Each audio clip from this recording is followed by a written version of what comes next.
આજે આપણે પ્રકરણ જોવાના છે ધોરણ 9 પ્રકરણ નંબર 1 નામ છે એનું સંખ્યા પદ્ધતિ. એના સ્વાધ્યાય જોઈશું. સ્વાધ્યાય 1.1 નો દાખલા નંબર 2 અને 3. તો દાખલા નંબર 2 ની ઉપર આપણે નજર કરીશું. તો કે 3 અને 4 વચ્ચેની 6 સમય સંખ્યાઓ શોધો. તો આપણે 3 અને 6 3 અને 4 વચ્ચેની 6 સમય સંખ્યા. તો આપણને એવું કીધું છે કે 3 અને 4 વચ્ચેની 6 સમય સંખ્યા શોધો. તો આપણને એવું લખવાનું છે કે 6 વત્તા 1 તો આપણને જોઈએ 6 વત્તા 1 લખ્યું છે તો આપણને શું કરશું કે પહેલા 3 ને લઈશું અને 6 વત્તા 1 બરાબર કેટલા થાય છે તો કે 7. આ 7 આપણને મળે છે. તો આપણને પહેલા લઈશું 3 ગુણ્યા છેદમાં 7 તો કે 7 તરી 21 છેદમાં 7 ના 7. બીજો આપણો એક એવું છે આપણને આપેલો છે કે 4 તો 4 ગુણ્યા 7 છેદમાં 7. અહીં આગળ આપણને જોઈશું તો કે 7 ચોક 28 એના છેદમાં 7. તો આપણને જોઈએ કે બે અંક મળ્યા છે, એક 21 ના છેદમાં 7 અને બીજો અંક મળ્યો છે 28 ના છેદમાં 7.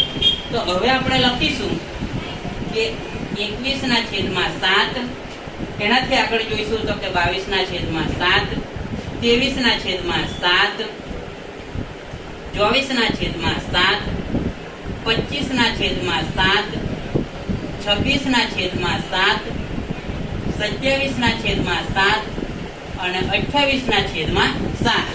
આ આપણને 7 એ લખી છે. તો આની અંદર જોઈશું તો કે પહેલો અંક આપણને મળેલો છે 21 ના છેદમાં 7 અને બીજો અંક મળ્યો છે 28 ના છેદમાં 7. એની અંદરથી આપણને જોવાની છે કે 6 સમય સંખ્યાઓ શોધો. તો આપણને 6 સમય સંખ્યાઓ મળી ગઈ છે. તો કઈ કઈ આપણે ધ્યાન રાખીશું અને જોઈશું. 22 ના છેદમાં 7, 23 ના છેદમાં 7, 24 ના છેદમાં 7, 25 ના છેદમાં 7, 26 ના છેદમાં 7 અને 27 ના છેદમાં 7. તો આપણને એ જ દાખલો છે અને આવી રીતે આપણને સમય સંખ્યાઓ શોધીશું અને જાણીશું. તો આપણને ઉપર પ્રશ્ન ઉપર જોઈશું કે 3 અને 4 ની વચ્ચે 6 સમય સંખ્યાઓ શોધો. તો આપણને 6 સમય સંખ્યાઓ મળી ગઈ છે. તો કે 3 અને 4 ની વચ્ચેની 6 સમય સંખ્યા તો કે 22 ના છેદમાં 7, 23 ના છેદમાં 7, 24 ના છેદમાં 7, 25 ના છેદમાં 7, 26 ના છેદમાં 7, 27 ના છેદમાં 7 અને 28 ના.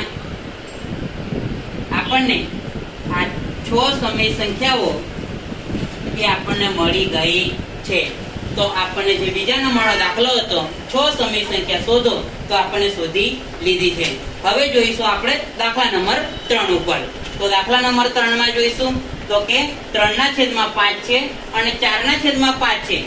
એવું લાગતું છે કે બીજા દાખલામાં તો આવું હતું નહીં અને ત્રીજા દાખલામાં તો આપણને સંખ્યા અલગ જોવા મળે છે. તો આપણને શું જોઈશું કે 3 ના છેદમાં 5 છે અને 4 ના છેદમાં 5 છે એની વચ્ચેની 5 સમય સંખ્યા શોધવાની છે.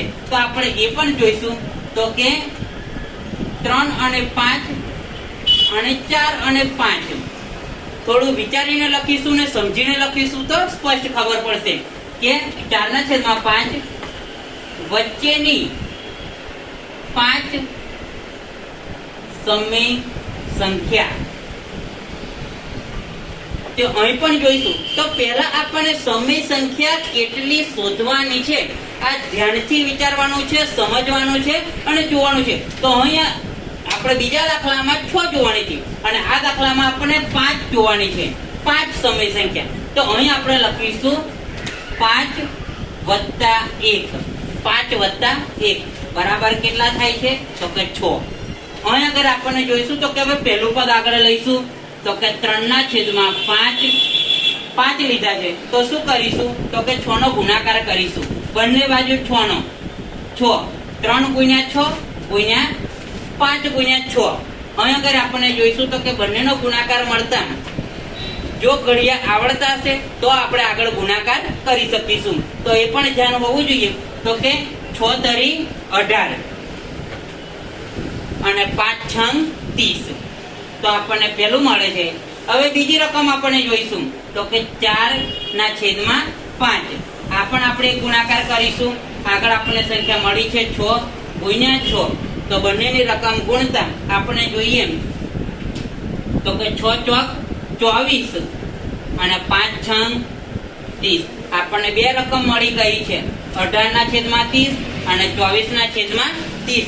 આપણને શોધવાની છે 5 સમય સંખ્યા. તો આપણે લખીશું 18/30, 19/30, 20/30, 21/30, 22/30, 23/30 અને 24/30.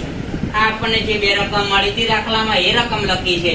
એની વચ્ચેની રકમ આપણને મળી છે તો કે 19/30, 20/30, 21/30, 22/30 અને 23/30. આ આપણને રકમ મળી છે. તો આપણે ઉપરથી લખીશું હવે કે 3/4, 3/5 અને 4/5 વચ્ચેની 5 સમય સંખ્યા એ 19/30, 20/30, 21/30, 22/30, 23/30 અને 24/30. આ આપણને જવાબ મળી ગયો છે અને આ એ આપણી 5 સમય સંખ્યાઓ છે. તો આપણને બે દાખલા સ્વાધ્યાય 1.1 ના બે દાખલા જોવાના હતા. સ્વાધ્યાય દાખલા નંબર 2 અને દાખલા નંબર 3. આપણને બે દાખલા જોયા છે. આપણે સમય સંખ્યા પણ શોધી છે. આવા દાખલા જોવા માટે અને આવો વિડીયો જોવા માટે બરાબર આગળ શેર કરો અને લાઈક કરો.